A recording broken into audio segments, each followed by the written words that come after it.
آج کا لیکچر جو کہ ہے بایو ڈائیورسٹی کے بارے میں. تو آپ دیکھیں جیسا کہ آپ کو نام سے لگ رہا ہے بایو ظاہر ہے لائف جو جتنے بھی لیونگ آرگنزم ہے. ڈائیورسٹی کا جو اردو میں مطلب ہے وہ ہے ورائٹی. مطلب ڈائیورسٹی مختلف نوع اقسام کی جسے کہتے ہیں نا تنوع. تو یہ ایک بڑا امپورٹنٹ ٹاپک ہے بایولوجی میں کیونکہ بہت زیادہ جاندار ہیں. جانداروں کی بہت ساری اقسام ہیں اور جو اقسام ہیں وہ اس ہماری زندگی میں جتنی یکسانیت ہے اس سے بہت زیادہ ہیں. ٹھیک ہے.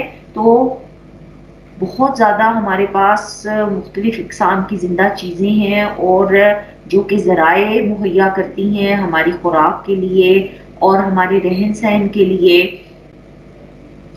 تو اس کے کس طرح سے اس بایو ڈائیورسٹی کو ہم کر سکتے ہیں کنزرو کر سکتے ہیں اور جو موجودہ جانداروں کی نسلیں ہیں ان کو ختم ہونے سے کیسے بچا سکتے ہیں, یہ سارا کچھ بھی بڑا امپورٹنٹ ہے اور اسی ٹاپک کے اندر ہم پڑھیں گے. ٹھیک ہے.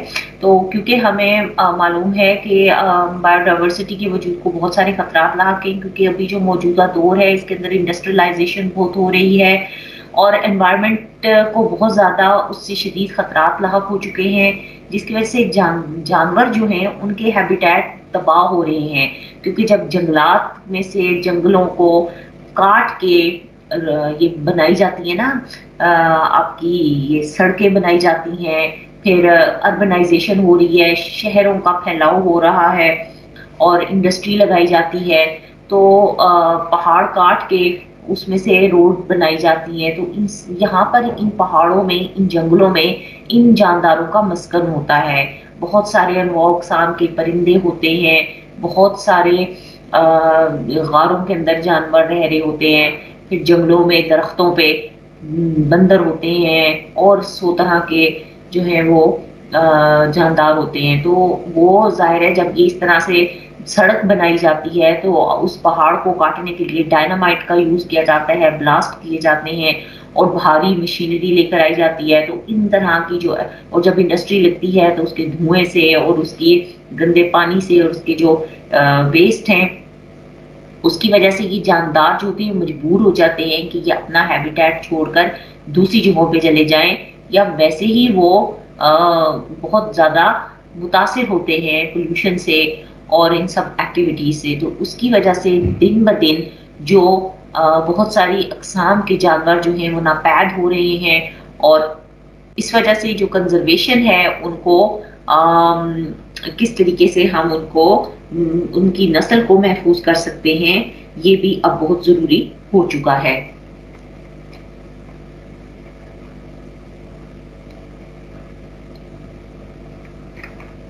یہ دیکھیے آپ, یہ ایک چھوٹا سا ٹکڑا ہے جنگل کا اور اس میں یہ میرا خیال ہے رین فارسٹ کی لی گئی تصویر ہے اور رین فارسٹ میں آپ کو معلوم ہے کہ سب سے زیادہ ورائٹی ہوتی ہے, وہاں کا گرم اور مرطوب ہوتا ہے, درجہ حرارت وہ ہائی ہوتا ہے اور ساتھ بارش بہت ہوتی ہے. تو اتنی انواع اقسام کی وہاں پر پیداوار ہوتی ہے.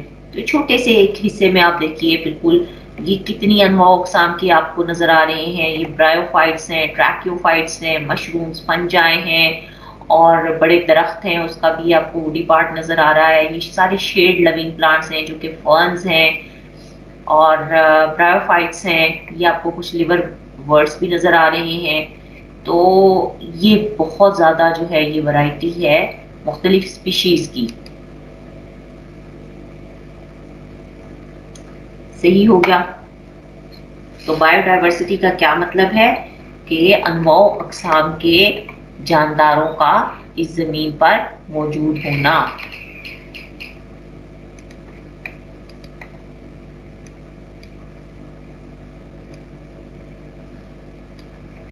مختلف طرح کی جو اسپیشیز ہیں ان کی جو ورائٹی ہے اور اس کو ہم بایو ڈائیورسٹی کہتے ہیں. اب کسی بھی علاقے میں جتنے بھی پودے ہوتے ہیں ان کو فلورا کہا جاتا ہے. وہاں کا کیا کہا جاتا ہے؟ فلورا.